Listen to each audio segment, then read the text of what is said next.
But first to Chelsea, who continue their bid to win the Club World Cup when they face the Brazilian side Fluminense at the MetLife Stadium in New York tomorrow night. Let's get to our chief correspondent, Kaveh Solokul, who's in New York.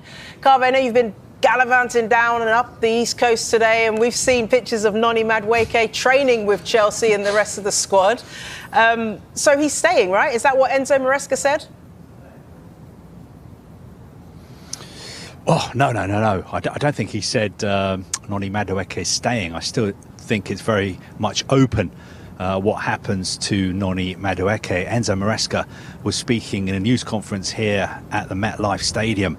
It was so hot in that news conference. I don't think the air conditioning was working very well. That is why I'm appearing on Sky Sports News for the first time ever in a white T-shirt. So I do apologise, but it is very, very hot in New York today. At the moment, it is 36 degrees with the humidity, and I think that is going to be a concern for the players tomorrow, because the game kicks off right now in 24 hours time. So that is just something else that these Chelsea players are going to have to deal with. Will Noni Madueke be in the starting 11 tomorrow? I'm not so sure. Chelsea's last game against Palmeiras, he came on as a second half substitute, played really, really well.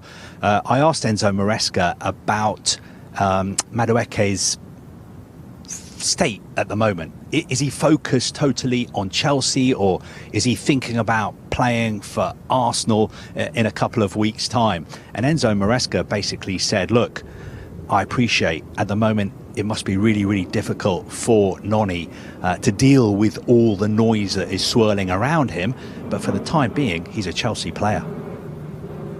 What kind of frame of mind is he in? Do you feel that he's 100% focused on Chelsea, and is he ready to start for Chelsea if you picked him?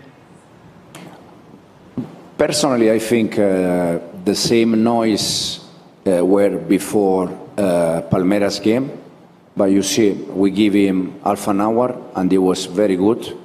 So I don't have any doubt that if we need Noni, he's going to help us.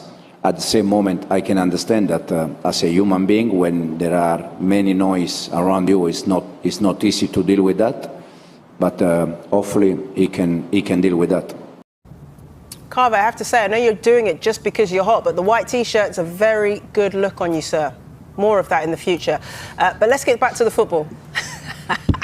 What about the man who made such an impact off the bench in the last game? Joao Pedro, of course. Is he ready to start this next match? I think so. I think he really is. The problem Enzo Maresca has got is Liam Delap, his new signing from Ipswich Town, has been playing really, really well. I think he's the first choice number 9 at the moment. But of course, he picked up a yellow card against Palmeiras, which means he's suspended tomorrow. So Enzo Maresca has to decide, what shall I do? Shall I go with Joao Pedro or shall I go with Nicolas Jackson? Now, Joao Pedro has only been a Chelsea player for 5 or 6 days. This time last week, I think he was on the beach in Rio enjoying his holiday with his friends and his families. But Joao Pedro is very, very clever, because what he did is he knew there was a strong possibility that he could become a Chelsea player. So he took his personal trainer on holiday with him. So when he was in Brazil, he had a personal trainer. He was working with him every day. And we spoke to Joao Pedro a couple of hours ago, just before Chelsea trained. And Joao Pedro said, look, if I'm picked, I'm ready to go. I'm ready to start. I feel very, very fresh. I think he missed Brighton's last 2 games of the season as well, but he looked really, really good against Palmeiras. And just reading between the lines from what Enzo Maresca was saying, I just get the sense that perhaps he's leaning towards starting him, Joao Pedro, instead of Nicolas Jackson. There's been many players who've been signed as a number 9 to score goals, and they're all compared to Drogba or Costa. Joao Pedro feels like he's the latest guy now to have a go at continuing that tradition.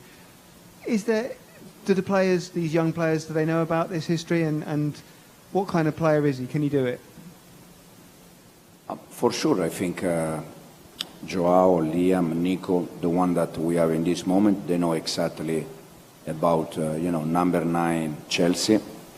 But I said already many times, in my mind or in my idea, I prefer to have 4 or 5 players scoring 10, 12 goals each than just one striker score 40 goals.